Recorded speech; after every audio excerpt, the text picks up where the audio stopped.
అనారోగ్యం, ఉద్యోగం, వ్యాపారం అప్పులతో బాధపడుతున్నారా? వెంటనే జేకేఆర్ గురువు గారికి కాల్ చేసి అపాయింట్మెంట్ తీసుకోండి.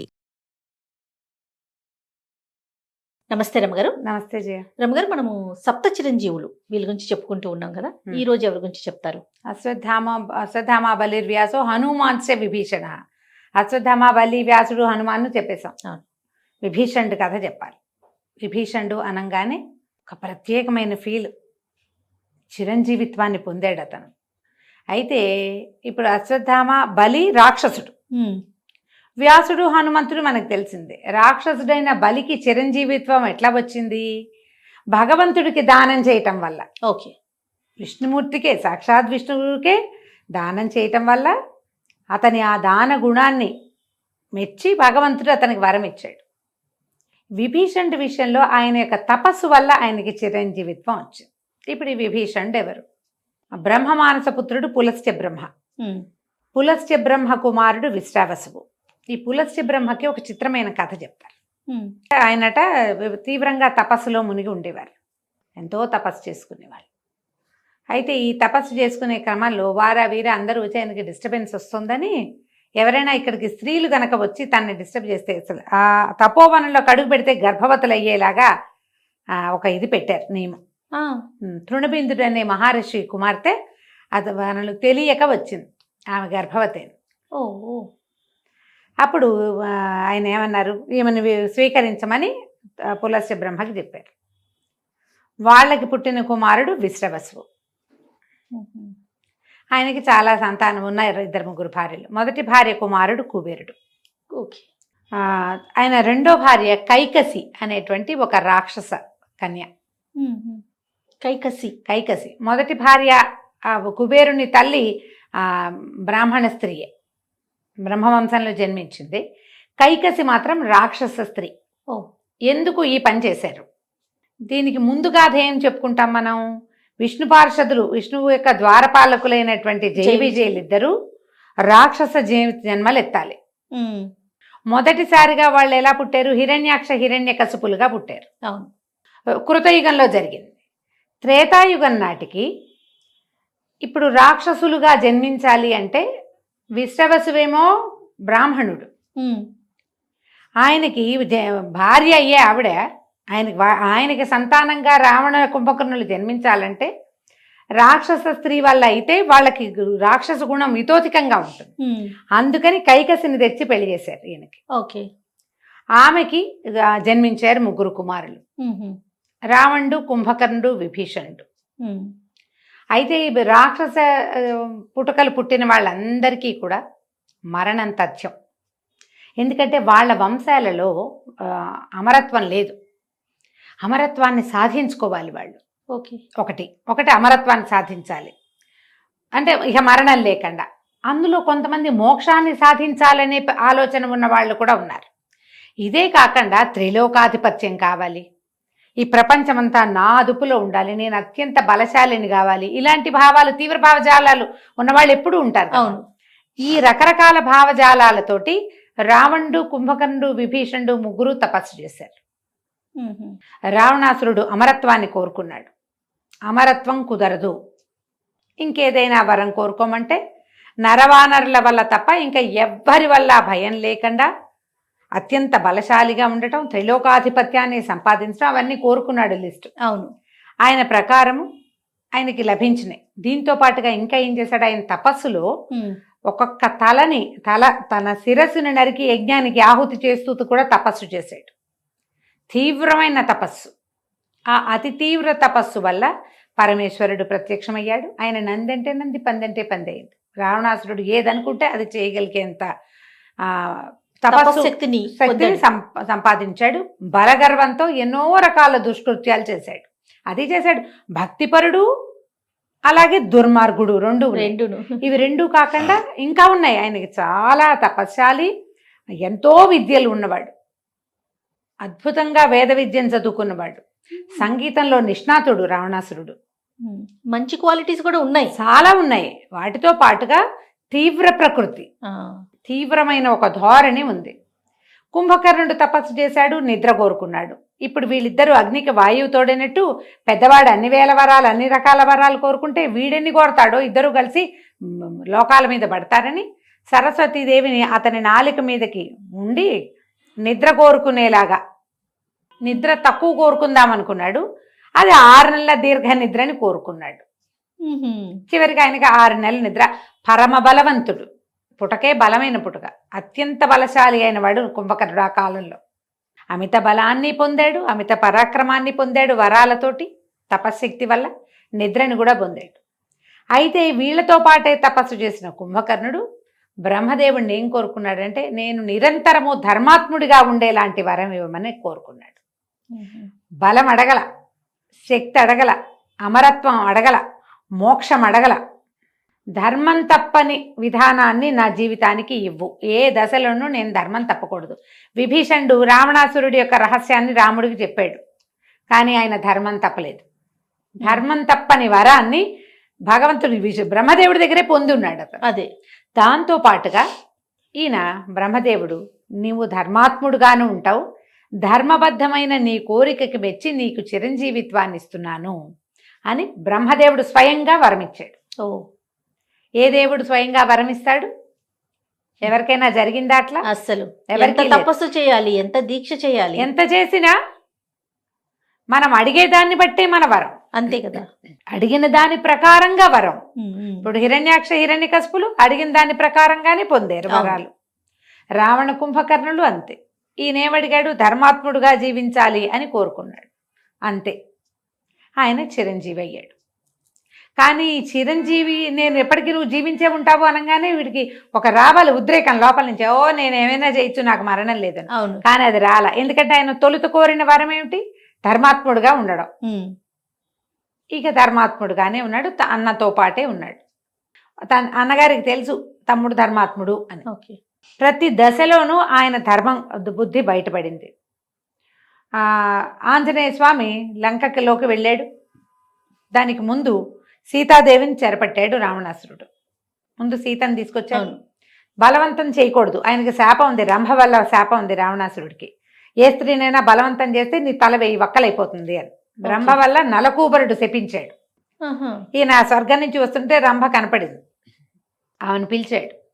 ఆమె, నేను మీకు కోడలు వరుస అవుతాను, కుబేరుడి కుమారుడైన నలకూబరుడు నా ప్రియుడు, నేను అతని కోసమే వేచి ఉన్నాను అంటే, నువ్వు దేవవేశ్యవి, నీకు వావేమిటి వరస ఏమిటని ఆమెని మాన్భంగం చేశాడు. రంభ అందరి దగ్గరికి వెళ్ళగలిగేదే, కానీ నో అంటే నోనే. మాన్భంగమే.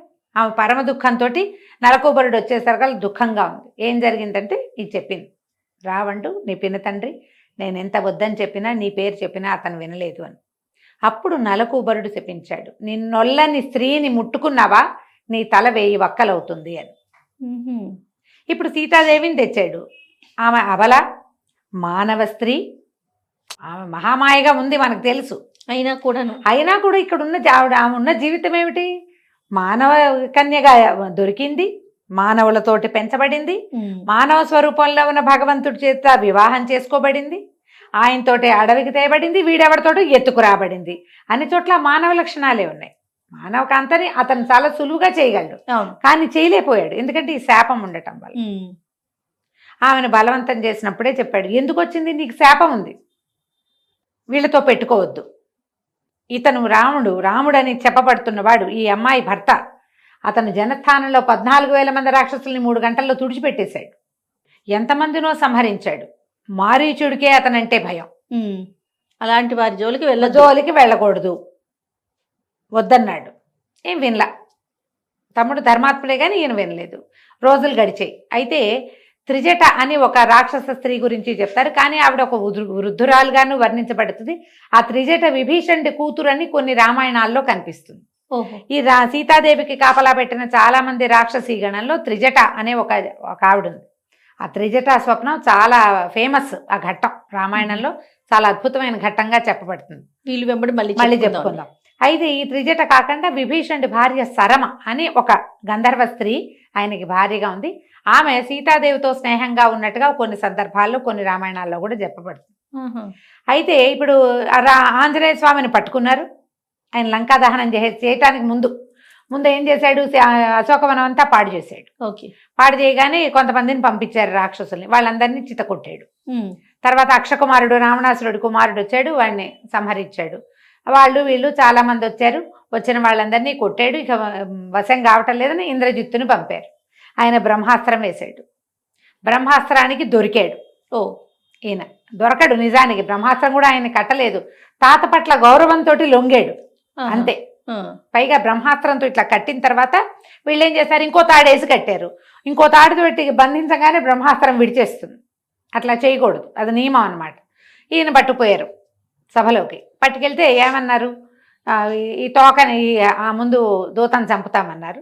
అప్పుడు ఏం చెప్పాడు, దూతని చంపకూడదు, అతను నేను దూతనని చెప్తున్నాడు, వానరుడైనా సరే నేను దూతనని చెప్పాడు. వివరంగా చెప్తున్నాడు. రాముడు అక్కడి నుంచి వచ్చాడు, ఆయన అయోధ్యాధిపతి, భూమండలానికి చక్రవర్తి కావాల్సిన వాడు, ఆయన భార్యను నువ్వు తెచ్చావు, మర్యాదగా మా అమ్మగారిని మాకు ఇచ్చేసేయి అని చెప్పాడు. ఈయన వినలేదు.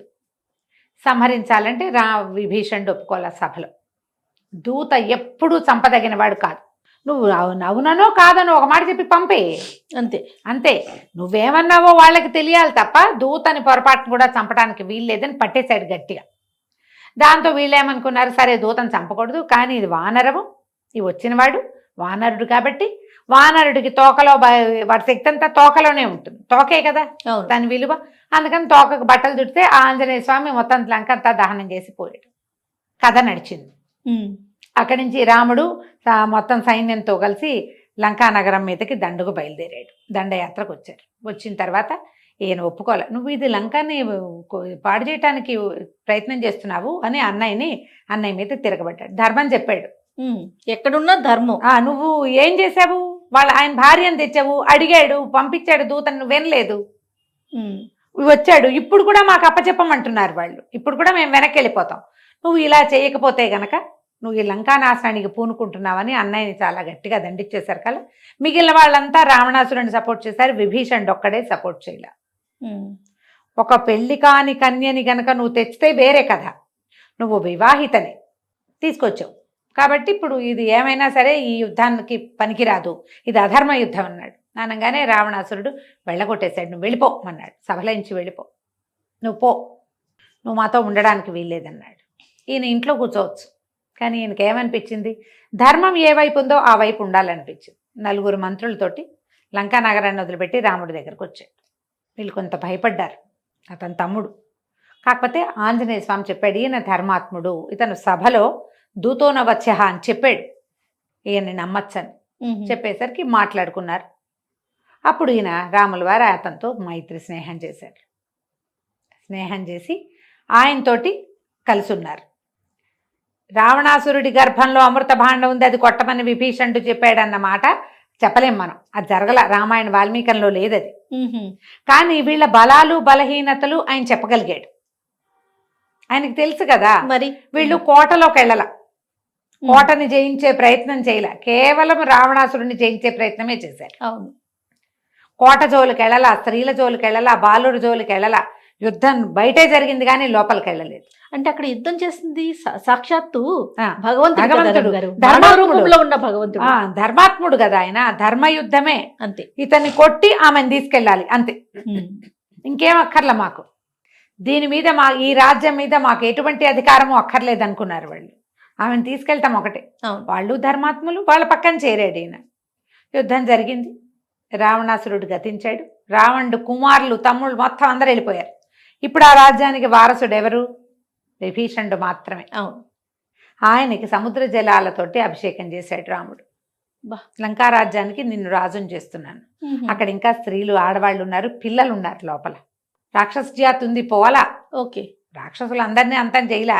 ఈయన అవతార విశేషం ఏమిటి, ఇక్కడ రావణ కుంభకర్ణులు, జనస్థానంలో ఉన్న ఖరదూషణులు, మారీచ సుబాహులు, తాటకి కబంధుడు విరాధుడు, వీళ్ళందరినీ సంహరించాలి రాముడు ఈ జన్మల జీవితంలో, ఈ అవతారంలో. వాళ్ళందరినీ ఆయన తుడిచిపెట్టాడు.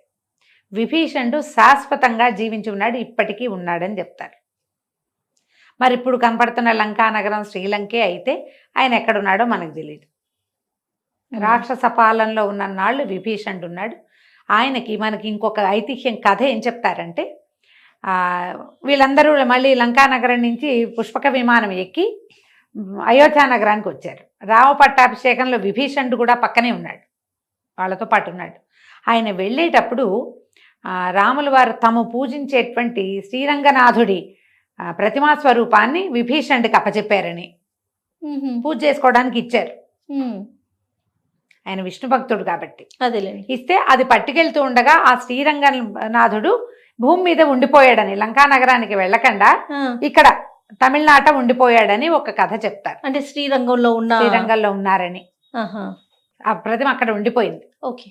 అందుకని ఆయన ప్రతిరోజు శ్రీరంగనాథుని ఉదయకాలం సేవిస్తాడని చెప్తారు. విభీషణుడు కదా, బాగుంది కదా, చాలా ఇంచుమించు రామాయణం అంతా కవర్ చేసేసారు. మొత్తం వచ్చింది. విభీషణుడు అంటే రామాయణానికి ఉన్న అనేక రకాల గట్టి ఏమంటారు, ఆ రామాయణ వృక్షానికి ఉన్న పెద్ద పెద్ద కొమ్మల్లో శాఖల్లో ఈయనొకరు. ఈ విభీషణుడు ఒక పెద్ద శాఖ. ఆయన ధర్మాత్ముడుగానే వ్యవహరించాడు, కానీ అధర్మ పరంగా వాళ్ళ అన్నయ్యని మోసం చేసి అన్నయ్య వెళ్ళగొడితే వచ్చాడు అంతే. పైగా వీళ్ళ దగ్గర చేరటం అంటే శరణు వేడాడు, నన్ను రక్షించు, మా అన్నయ్య నన్ను ఏమైనా చేస్తాడు అని శరణు వేడి నేను నీతో ఉంటానని అడిగి న్యాయంగా ధర్మంగా వచ్చి కనపడి ఒప్పుకుని వాళ్ళతో పాటు ఉన్నాడు.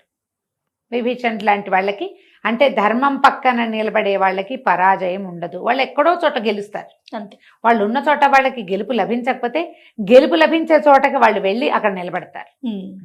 ధర్మం తప్పకుండా ఉంటేనే కుదురుతుంది అది. అట్లా చిరంజీవిగా అయ్యాడు. కృపాచార్యుడి గురించి చెప్పుకుందాం. కృపాచార్యుడు మహాభారతం తెలిసిన ప్రతి వాళ్ళకి కృపాచార్యుడు తెలుసు. అయితే కృపాచార్యుడు ఒక పెద్ద అద్భుతమైన క్యారెక్టర్గా మనకు కనపడరు. ప్రతి ఫ్రేమ్లోనూ ఉంటారు, అన్ని ఫ్రేముల్లోనూ కనపడతారు. ఇంచుమించు భీష్ముడి కంటే ముందే జన్మించాడు ఆయన. భీష్ముడి కంటే ముందే భీష్ముని తండ్రి చేతే పెంచబడ్డాడు. అప్పటి నుంచి ఉన్నాడు ఆయన. మొదటి సందర్భం నుంచి కనిపిస్తారు, కానీ ఆయన మాట్లాడినట్టు ఏదైనా పెద్ద పెద్ద క్రియలు చేసేసినట్టు కనిపించదు. కానీ వీళ్ళకి ప్రధానంగా మొట్టమొదట పాండవులకి ఆచార్యుడుగానే ఉన్నాడు. ఈయన కృపాచార్యుడు ఎవరు అంటే, కృపాచార్యుడి మూలాలు ముందు యుగం నుంచి ఉన్నాయి. త్రేతాయుగంలో గౌతమ మహర్షి మనకు తెలుసు కదా. గౌతమ మహర్షి ఎవరు? అహల్య యొక్క భర్త. ఈ అహల్య ఎవరు? శ్రీరాముని పాదాలు సోకి విమోచనం పొందినటువంటి అహల్యాదేవి. అహల్యాదేవి భర్త గౌతమ మహర్షి. గౌతమ మహర్షి చాలా విశేషమైన తపశక్తి కలిగిన వాడు. గౌతముడు అహల్యల కుమారుడు శతానందుడు. ఈ శతానందుడు ఎవరు? జనకుని యొక్క పురోహితుడు. జనక రాజర్షి దగ్గర పురోహితుడుగా ఉన్నాడు. రాముల వారు అహల్యా శాప విమోచనం చేసిన తర్వాత ఆయన ఏం చేశాడు? అహల్యా శాప విమోచనం అయ్యాక విశ్వామిత్రుడి యాగ సంరక్షణ చేసి సుబాహుడిని సంహరించి మారీచుడిని ఆ సముద్రం అవతల పారేసి మానవాస్త్రంతో ఆ విశ్వామిత్రుడి యొక్క మొత్తం యజ్ఞాన్ని కాపాడిన తర్వాత మేము జనక రాజర్షి ఆశ్రమం ఇదైనటువంటి మిథిలా నగరానికి వెళ్తున్నాము, అక్కడ ఒక యజ్ఞం జరుగుతోంది, మీరు కూడా మాతో రండని పిలువబడి రామలక్ష్మణులు ఇద్దరు మిథిలా నగరానికి వెళ్ళారు. ఎప్పుడైతే వీళ్ళు మిథిలా నగరానికి వెళ్ళారో అక్కడ శివధనుసును చూశారు. ఆ సమయంలో శతానందుడు అక్కడున్నాడు. విశ్వామిత్రుడు చెప్పాడు, నీ తల్లికి శాప విమోచనం జరిగింది, ఆయన నీ తల్లి తండ్రి కలుసుకున్నారు అని చెప్తే శతానందుడు ఈ జరిగిన కథ అంతా చెప్పాడు. శతానందుడు జనకరాజర్షికి పురోహితుడు. ఈ శతానందుడికి ఒక కుమారుడు కలిగాడు, సత్యధృతి అతని పేరు. అయితే ఈ సత్యధృతి అనే ఆయన శరాలతోటి బాణాలతోటి జన్మించాడు. బాణములతో జన్మించాడు కాబట్టి శరద్వంతుడు అనేవారు అతన్ని. ఆయన ఒక రాజుగా కొన్ని కథల్లో కనపడతాడు, మన కథలో అట్లా కనిపించడు. ఈయన బ్రాహ్మడు అయినప్పటికీ శాస్త్రము వేదాధ్యయనంలో కంటే కూడా ఈ పుట్టుకతోటి తనతో జన్మించిన శరాల పట్ల అస్త్రాల పట్ల ఆయనకి ఎక్కువ ఆసక్తి ఉంది. విలువిద్యలో మహాప్రావీణ్యతని సంపాదించాడు ఆయన. తీవ్రమైన తపస్సులో ఉండేవాడు, బ్రహ్మచారిగానే ఉన్నాడు. అయితే ఈయన యొక్క తీవ్ర తపస్సుకి ఆ బ్రహ్మచర్యానికి భయపడిన ఇంద్రుడు జలపది అనే పేరున్నటువంటి ఒక అప్సరసని ఈయన బ్రహ్మచర్యాన్ని భగ్నం చేయడానికి పంపించారు. ఆ మహాసౌందర్యవతట జలపది. అయితే ఈ జలపది ఇది ఎక్కడ జరిగింది? గంగా తీరంలో జరిగింది. ఆయన అక్కడ తపస్సు చేసుకుంటాడు. ఈ జలపది కూడా నీటిలోంచే వచ్చింది. ఈయన దగ్గరకు వచ్చి చాలాసేపు అటు ఇటు తిరిగేసరికల్లా ఆయన కాసేపటికి ఆయన దృష్టిని ఆకర్షించింది ఆమెను చూస్తున్న ఆ మైమరపులో చేతుల నుంచి అస్త్రాలు జారిపడ్డాయట. పడేసరికల్లా ఆయన ఒళ్ళు తెలిసింది, ఈమె మీద వ్యామోహం వచ్చేసింది నాకు అని. సంభాళించుకుని ఆయన తపస్సులో మునిగాడు. కానీ ఎప్పుడైతే ఆయన ఆ స్త్రీని చూసి మైమరిచాడో ఆయన యొక్క రేతస్సు భూమి మీద పడిపోయిందట. ఆ పడటం ఎక్కడ పడింది? ఒక రెల్లు పొద మీద పడింది. రెల్లు కొంచెం కొసలు పదునుగా ఉంటాయి. అవి రేతస్సు వీర్యము 2 భాగాలుగా అయ్యి ఒక కుమారుడు ఒక కుమార్తెగా రూపాంతరం చెందినాయి. రెల్లు వనంలోనే పుట్టారు పిల్లలిద్దరు. ఈయన ఇంత తపశ్చర్య కలిగినటువంటి తీవ్రమైన విలువిద్యా విధానం చాలా గట్టి బ్రహ్మచర్యం కలిగిన వ్యక్తి అవటం వల్ల ఆయన తపస్సు వల్లే వీర్యానికి అంత బలం ఉందన్నమాట. ఒక స్త్రీని చూసి వీర్యపతనం అయితే అది పిల్లలుగా రూపాంతరం చెందేంత శక్తి ఉంది ఆయనకి. స్త్రీ గర్భాన్ని చేరక్కర్లా ఆ రేతస్సు. ఇలాంటి కొన్ని కథలు మనకి పురాణాల్లో కనపడతాయి. అయితే వీళ్ళిద్దరూ ఒక కుమారుడు కుమార్తెగా ఉన్నారు, అక్కడ పిల్లలుగా పడి ఉన్నారు. ఆ సమయానికి హస్తినాపురానికి రాజైన శంతన మహారాజు అక్కడికి వచ్చాడు. ఈ శిశువులు కనపడేసరికల్లా ఆయన అయ్యో ఇక్కడ ఆయనకు సంతానం లేదు అప్పటికి. ఆ పిల్లలిద్దరిని తీసుకొచ్చి పెంచాడు ఆయన. తన కృపచేత పెంచబడ్డారు కాబట్టి కృపుడు కృపి అని పేర్లు పెట్టారు. ఆ కృపుడే కృపాచార్యుడు అయ్యాడు. కృపి ద్రోణాచార్యుడికి భార్య అయింది. కృపి యొక్క కుమారుడే అశ్వత్థామ, కృపాచార్యుడికి సాక్షాత్తు మేనల్లుడు. అయితే తమతోటి పెంచబడుతుంటే సరే ఈ శరద్వంతుడు తెలుసుకున్నాడు తన సంతానంగా వీళ్ళు రూపొందారని, ఆ సంతానాన్ని శంతనుడు పెంచుతున్నాడని తెలుసుకుని ఆయన వెళ్ళి తన పిల్లల్ని తను తెచ్చుకుని కుమారుణ్ణి విలువిద్యాపారంగతుడిని చేశాడు. ఇంకొక ధనుర్విద్యాపారంగతుడైన ద్రోణాచార్యుడికి కూతురునిచ్చి పెళ్లి చేశాడు. కృపాచార్యుడు తండ్రి దగ్గరే నేర్చుకున్నాడు. కానీ శంతనుడి కృప వల్ల పెంచబడటం వల్ల అతను మళ్ళీ శంతనుడి దగ్గరికే చేరాడు. అప్పటికి భీష్ముడు కుమారులు అందరూ సెటిల్ అయ్యారు. అప్పుడు భీష్ముడు పెద్దవాడయ్యాడు. మళ్ళీ ఆయన పెద్ద అయితే ఈయన వచ్చాడు కదా. ఈ భీష్మాచార్యుల వారు పెద్దవారు అయిన తర్వాత తన తమ్ముళ్ళు, వాళ్ళకేమో 3 పిల్లలు. ఆయనకు సొంతంగా పిల్లలు లేరుగా, తమ్ముళ్ళలో ఒకడు పోయాడు. ఒక ఆయనకేమో దేవర న్యాయమే కాదు ఇంకొకటి పద్ధతి కూడా ఉంది. ఆ పద్ధతి ప్రకారం అంబికకి అంబాలికకి వ్యాస మహర్షి చేత సంతానాన్ని కలిగించారు. వాళ్ళేమో ధృతరాష్ట్రుడు పాండురాజు. వాళ్ళ కాలంలోనే ఈ కృపాచార్యుడు వీళ్ళ దగ్గరికి చేరాడు. వాళ్ళకి ఆచార్యుడుగా ఇక్కడ ఉన్నాడు. తర్వాత వాళ్ళకి సంతానం కలిగింది. ఆయనకు 100 మంది కలిగారు, ఈయనకో 5 కలిగారు. పిల్లలంతా ఓ చోట చేరారు. వాళ్ళందరికీ విలువిద్యకి ఆచార్యుడుగా ఉన్నాడు. ఈయనే ఆచార్యుడు, కృపాచార్యుడే. అయితే తర్వాత ద్రోణాచార్యుడు వచ్చాక ఆయన ఇంకా ఫైనరీ సాధించాడు. విలువిద్యలో ఆయన ఇంకా గొప్ప శక్తి కలిగిన వాడు. అందుకని అన్ని విద్యలతో పాటు ప్రత్యేకమైన ఏమంటారు మన ఎక్స్పర్ట్ టీచర్గా ద్రోణాచార్యుడు చేరాడు. ద్రోణాచార్యుడు సొంత భావమరిది అవటం వల్ల కృపాచార్యుడు ద్రోణాచార్యుడు కలిసే ఉండేవాళ్ళు. మహాభారతంలో ప్రతి ఫ్రేమ్లోనూ వాళ్ళిద్దరూ కలిసి ఉన్నట్టుగానే కనపడతారు.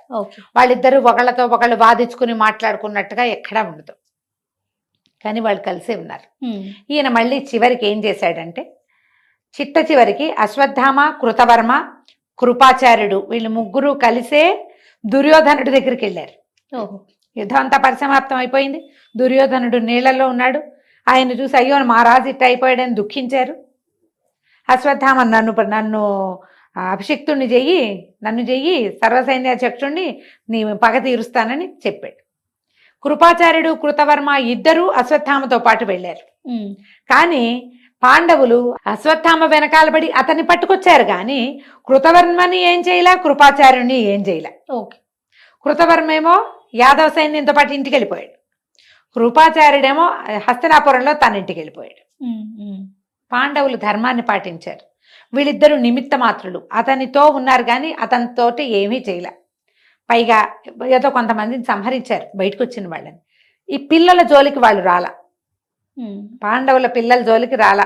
పిల్లలని ఉప పాండవులని దుష్టద్యుమ్నుని సంహరించింది సాక్షాత్తు అశ్వత్థామే. వీళ్ళు నిమిత్త మాత్రులు, వీళ్ళు బయట ఉండిపోయారు. అందుకని వీళ్ళని ఏమీ చేయలే. ఈ కృపాచార్యుడు ఇంటికి వెళ్ళిపోయాడు. పాండవులకి తమకి చిన్నప్పటి నుంచి ధనుర్విద్య చెప్పినవాడు, తమ కులానికి ఆచార్యుడు కాబట్టి ఆయన ఏమీ చేయకుండా తమ మనవడైన పరీక్షిత్తుకి ఆచార్యుడిగా కృపాచార్యుడినే పెట్టుకున్నారు వాళ్ళు. ఆయనకి పగలేదు ఎవరి మీద, ఒకళ్ళ మీద పక్షపాతం లేదు. ద్రోణాచార్యుడికి అర్జున పక్షపాతిగా ఉన్నాడు ఆయన, పాండవ పక్షపాతిగా కూడా ఉన్నాడు. కానీ కృపాచార్యుడు అలా లేదు. కృపాచార్యుడు పక్షపాతిగా ఉన్నట్టు ఎక్కడా దాఖలాలే ఉండవు. ఆయన ఈ రాజ్యానికి ఆచార్యుడిగా ఉన్నాడు, ఆ రాజ్యం యుద్ధం చేస్తే చేశాడు, ఎస్ నో లేకుండా. చివరి దాకా తనని పెట్టుకున్న ప్రభుతోటే ఉన్నాడు.